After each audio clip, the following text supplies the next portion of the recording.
So hello, what's up mga ka-J-Vlog? Welcome ulit sa panibagong video, and for today's video, first impression. Phone comparison tayo between sa mga mabebentang iPhone sa Green Hills. So ang topic natin is iPhone 12 versus the iPhone 12 Pro Max, base versus Pro. Ayan, so ano kaya magandang i-purchase ngayon 2024? Tara mga ka-J-Vlog, check natin.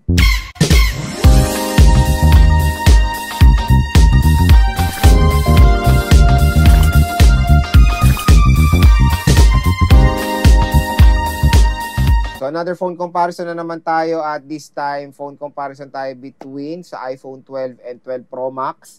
So base model versus Pro model, at matik meron ding nagde-decide between dito sa dalawang smartphone na to since pareho sila ng series, at ang pinaka main din nilang tinitingnan dito is of course sa presyo. Unang-una sa muna tayo bibili ng mga legit iPhones, doon tayo sa mga nire-recommend kong shop kay Ate Mayet, CMB Gadgets, Ate Annette, ZMB Cellphone Accessories, and of course kay Ate Malin Gadget Shop. And lahat ng links ng Facebook pages sila nasa description box. Check nyo na lang kung interested kayo mag-purchase ng mga iPhones sa Green Hills. So dyan tayo magbibili sa mga nire-recommend nating shop. And karamihan ng mga review units natin galing po sa mga shop na yun. Kaya panigura 100% proven, tested, and legit na yung mga units ng ZMB, CMB, and of course Malin Gadgets. So yon, ang topic natin is 12 and 12 Pro Max. When it comes sa presyo ng smartphones na to, medyo malayo talaga ang difference sila. Kaya marami talagang nagde-decide, ano ba, magtitipid na lang ba ako, magbe-base model ako ng iPhone 12 since pareho lang naman sila ng chipset, or magdadagdag ako, mag-ipon pa ako, mag-12 Pro Max na lang ako. So dito sa video na to, hopefully makatulong ito sa inyong buying decision when it comes ito sa dalawang smartphones na to. So si iPhone 12 and iPhone 12 Pro Max ay same lang naman lumabas ito sa Philippines noong year 2020. So pandemic era yan. Sila rin yung first ever iPhone na merong 5G. So kung naghanap kayo ng murang 5G, dito tayo magsisimula sa iPhone 12 series.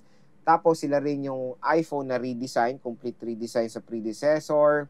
Kaya marami ring nag-purchase or nagka-interest sa 12 series dahil complete redesign na sila doon sa iPhone 11 series. Binalik nila yung box type, design dito kasi yung box type design ay first natin nakita yan sa iPhone 4, 4S, tapos 5S, tapos iPhone 5. Tinapyas ulit nila yung design na yan, tapos nag-curve na sila doon sa iPhone 6. Tapos ngayon, binalik nila, which is okay yung ganyan design for me. Mas prefer ko yung box type design.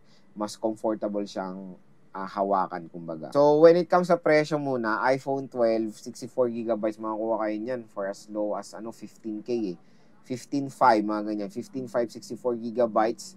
128 is 18.5, tapos 256 na sa 21,000. So, ganyan yung range ng iPhone 12, 64 to 256, 15,000 to 21,000. iPhone 12 Pro Max, 128 na sa 27,500. 256 is 30,000. So, ganyan yung range ng 27 to 30,000 pesos for the iPhone 12 Pro Max. Kaya kung i-compare mo yung iPhone 12 na 18,000 pesos, 128, sa 12 Pro Max, sa 27,000, 128, nasa 9,000 pesos yung kanilang price difference. So, medyo malayo, di ba? Syempre 9,000 is a big big amount na yan sa ating mga Filipinos or sa ating mga consumers. Isang cellphone na rin yan. Isa pang cellphone yan, kumbaga. Kaya, yon, maraming nahihirapan mag-decide din. Ano ba, magto-12 ba ako? Pwede na ba tong iPhone 12? Kasi makakatipid ako 9K. Or magto-12 Pro Max na lang ako. So, yun. Unang-una dito, syempre, meron silang reason kung bakit ginawang Pro Max to or Pro version dun sa base model. Unang-una nga sa presyo. Para merong option yung mga consumers maka-experience ng iOS sa mas murang halaga, lalo na sa 12, sa mga series na yan. For example, sa 12 series. So, maraming nag-o-option ng iPhone 12 din dahil unang-una sa mga colorway. Maraming kasi mga gandang cute na colors ang base model. Compare sa 12 Pro Max kasi or 12 series, 12 Pro series, na very serious yung mga colorway nila or very premium. Karamihan dark color talaga sa Pro series. Kaya marami nag-option ng 12 or base model dahil nga rin sa unang-una sa color and sa price. When it comes kasi sa sa chipset, pareho lang, don't worry. Hindi naman sila nagkakalayo ng performance. Ay Apple A14 Bionic chip, which is a good chipset pa yan ngayon 2024. Malakas pa yan and very snappy pa. And itong dalawang smartphone na to ay masosupport pa naman ng iOS 19, 20. So matagal pa ang OS update nitong ng iPhone 12. Kaya don't worry, kahit ano man bilhin nyo sa dalawang smartphone na to, ay matagal pa magiging relevant sa market ito. For me, kung gagamitin nyo siya talaga ng mas matagal at power hungry talaga kayo sa smartphone, I'll go for the 12 Pro Max. Unang-una advantage ng 12 Pro Max yan, battery. Battery talaga.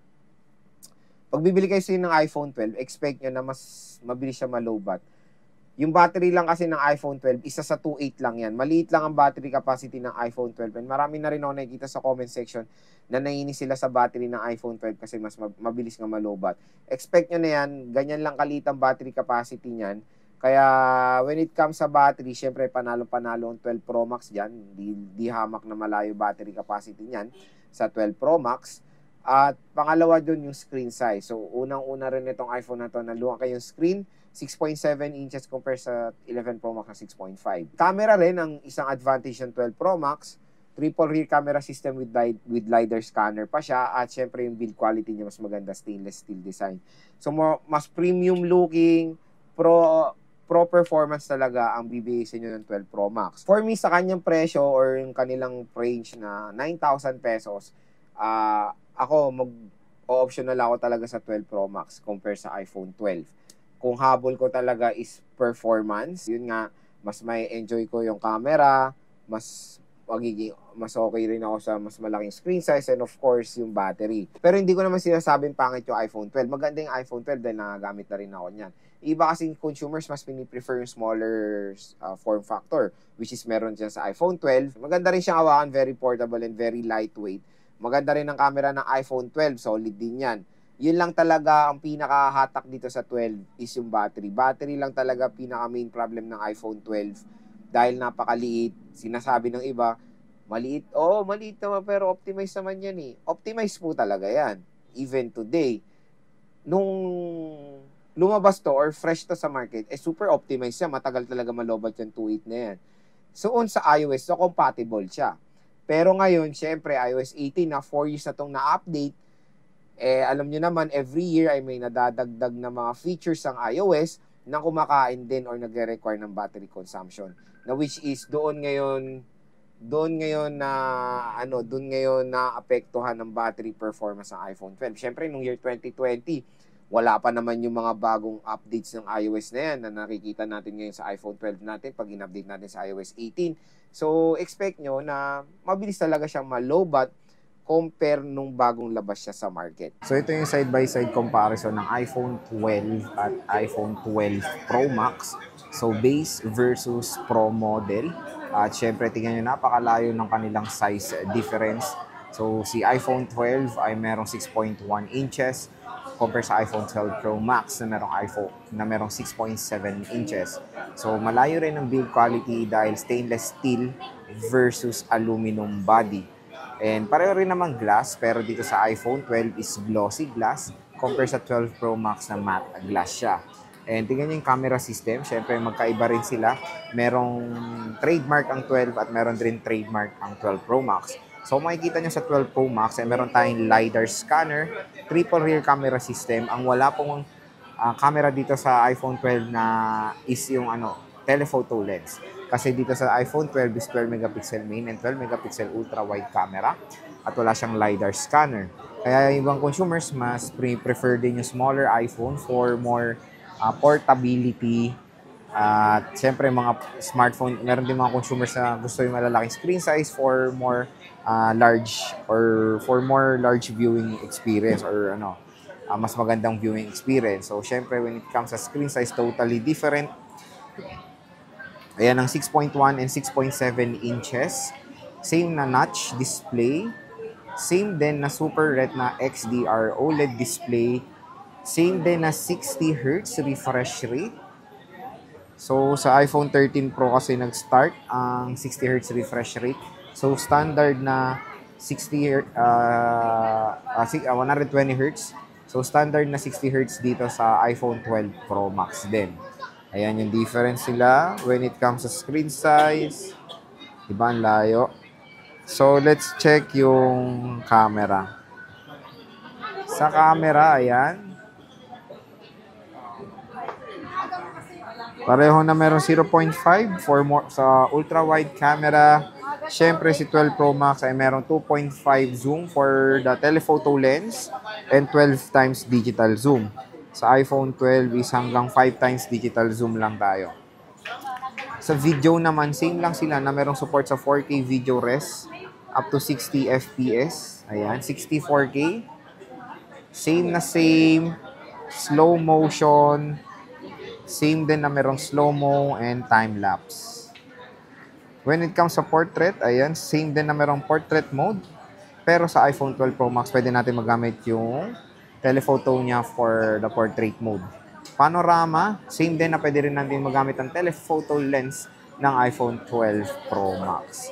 So, sa right side, makikita natin, same din nandito ang position ng kanilang power button. Sa taas na wala tayong makikita. Sa left side, nandito ang kanilang ring and silent toggle, volume rocker, and SIM tray. And sa baba naman ng smartphone, nandito ang kanilang lightning port, speaker grills, at yung microphone. So yun, final conclusion sa ating phone comparison. Kung ako tatanungin kung mag-purchase ako, I'll go for the iPhone 12 Pro Max talaga. Mas maganda yung kanya mo offer, lalo na pro performance. Pero kung namamala kayo sa 12 Pro Max at gusto nyo rin ng same screen size lang dito sa iPhone 12, meron namang mas better option din, 12 Pro.